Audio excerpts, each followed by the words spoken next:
What's up guys, welcome to another episode. Today's video is going to be all about how to get the best video possible out of one of these. And this of course is my cell phone. It's my S9 Plus. It's also going to be about all the Galaxies that have Android Pie and no longer have Pro mode, and any other phone that doesn't have manual controls, because today's mostly going to be about third-party apps and how to make up the loss of that Pro mode or manual controls in the native apps. Okay, one more warning before we get started. Brittany is not here to keep me from rambling, and I'm going to try my best to keep it as concise as possible. However, I am going to warn you, this video is probably going to be long because I have a few things to say about it. So the main thing that I want to talk about today is, as you guys know, especially if you follow my channel, Samsung recently kind of crippled their video capabilities in that anything that upgraded to Android Pie, whether you had an S8, an S9, Note 9, Note 8, any of those that upgraded to Android Pie, Samsung has taken out its Pro mode video capabilities. So that means no more manual controls. And then the S10, which came with Android Pie, also has the same issue, is that there are no Pro mode video controls. So if you're serious about video on your cell phones and you have a Samsung, that is definitely already right out the bat a huge blow to being able to do cinematic style video. And of course this isn't just limiting to Samsung. If you have like a Pixel or anything else, any other phone that just does not have inherent manual controls, probably the iPhones too, I would imagine. But yeah, if you have anything like that that doesn't have manual controls, then today we're going to be talking about Filmic Pro. So Filmic Pro is so far the best app that I have found to deal with manual controls and getting the best quality video out of a cell phone. So that's not to say that I love it. I'm going to get that right out the bat. I just want to put it out there. There are definitely some negatives to it, and I will talk about those. And then I just want to mention that I'm not sponsored in any way, shape, or form by Filmic Pro. They don't even know I exist. I am reluctantly having to use them because of this crappy situation that Samsung has put us in. But I will say though that Filmic Pro does have some really great features, alongside of course some things that I wish could be changed or implemented or brought in or whatever. But let's talk about the positive stuff first and then the negatives. So first let me go ahead and state that I have not used Filmic Pro that much because personally I don't really shoot with these. I shoot with all of that stuff. So that being said, I don't have much experience with Filmic Pro, and this is not going to be an in-depth tutorial of how to use it.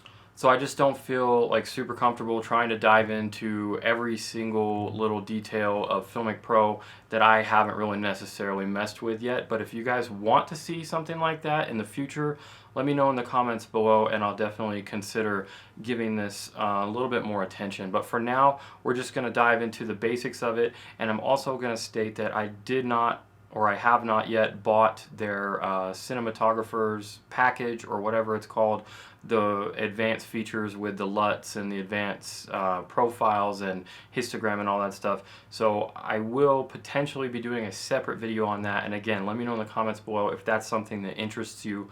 But right now, all I've done is paid for the basic Filmic Pro app, which was, I believe, $15, and we're just going to dive into how I'm using it and the quickest way to get the best quality video out of it. Okay, so we're in the settings now, and I'm going to show you a couple of things that are the most important, I think. So we'll start with resolution. This is really great how they have the ability to change it here, and they have not only 1080p, but everything in between 1080p, 3K, 2K, and then of course HD, and they have less than that, but I'm not going to go less than that, so I'm not going to bother showing you. And then of course all the aspect ratios up here, which is really nice, and I'm just going to keep that in 16:9 because that's my default. But if you wanted to do something for a different platform or even the anamorphic or whatever, you could do that. And then here we have the filmic quality. This is one of the things I was originally attracted to from Filmic Pro, is the ability to up the bit rate. So they have the Filmic Extreme, and that'll up the bit rate. However, I had a lot of issues filming in the Filmic Extreme, and I couldn't get it to actually record anything without dropping frames and messing up and crashing my phone. So I had to switch it back down to the middle Filmic quality, which is still pretty good. And then there's a lower one, which is standard, but I'm going to keep it at the Filmic quality, which is a little bit higher. And then you can change the codec here if you want a different codec. So I really like those options and having the ability to do that. However, not being able to use the highest extreme quality really bummed me out. Okay, so the next thing, once you've figured out your resolution, is your frame rate. This is the big deal, having lost the Pro mode in Samsung and having the ability to do 24 frames a second. Unfortunately, the downside is Samsung has not released, for the majority of their phones, other than the S10, Samsung has not released the ability for third-party apps to have more than 30 frames a second. However, they did just have an update for the 240, and this is what I filmed pretty much everything in, was 1080p 240 frames a second. So I really like that. So now I finally have the ability to have manual controls and slow motion, which is what I've wanted this whole time. So let's look at the audio real quick next. By default, the video only is turned on, I believe, and when you have it like that, it gets rid of the audio meters on the side. So if you have it like that, you might want to make sure that's turned off, especially if you have, like I do right there, I have my Rode microphone plugged into it.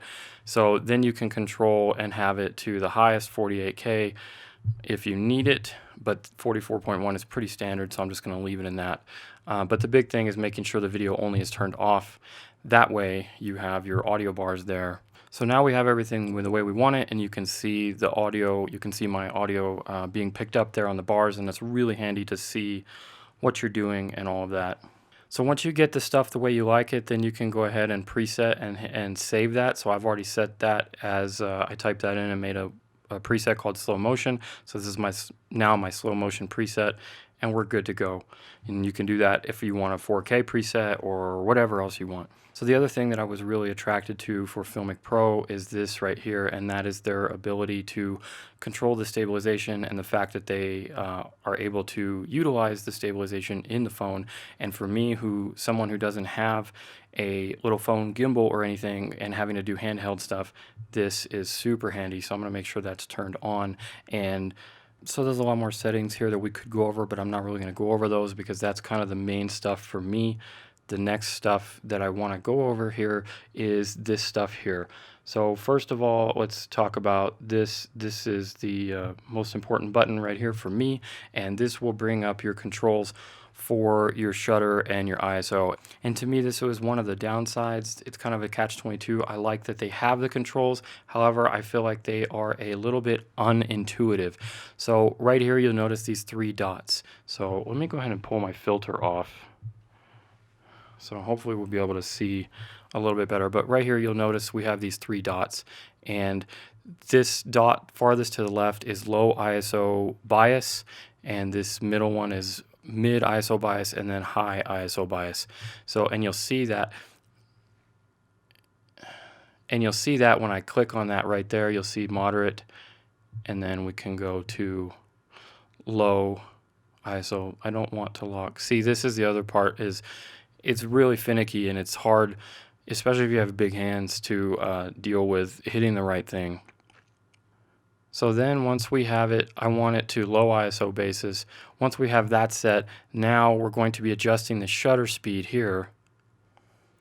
So here's another problem, is that this happens to me a lot, is that I'll be doing something and then all of a sudden I'll get this error and it's going to reset everything to default. And now it's just plain freaking out. So I'm going to have to just restart it.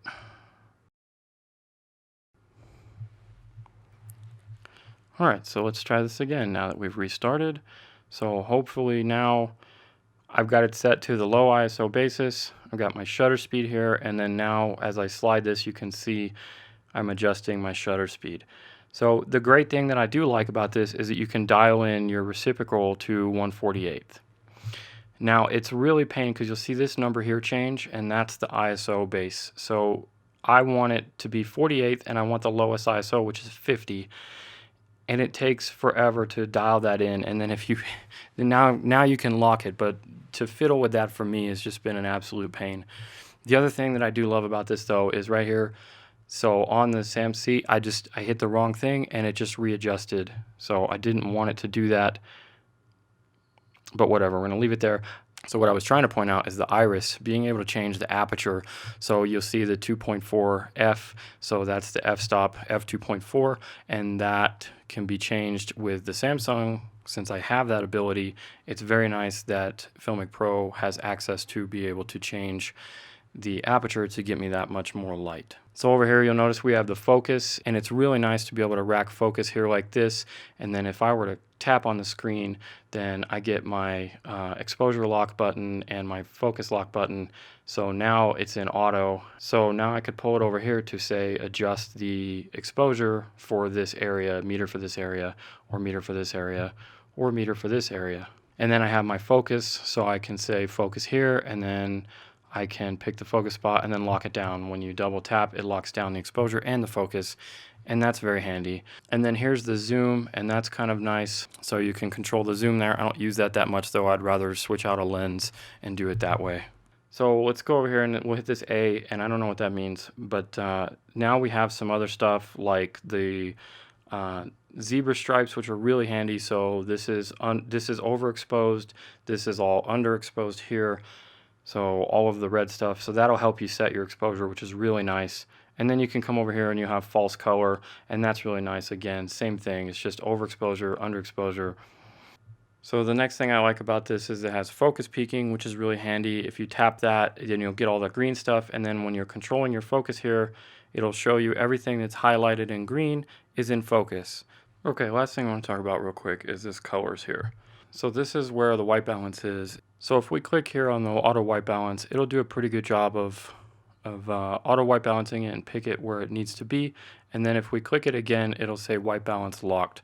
And that's really handy so that you can lock your white balance off and not have that constantly changing throughout your shots, and it makes it use the color grade and all that good stuff.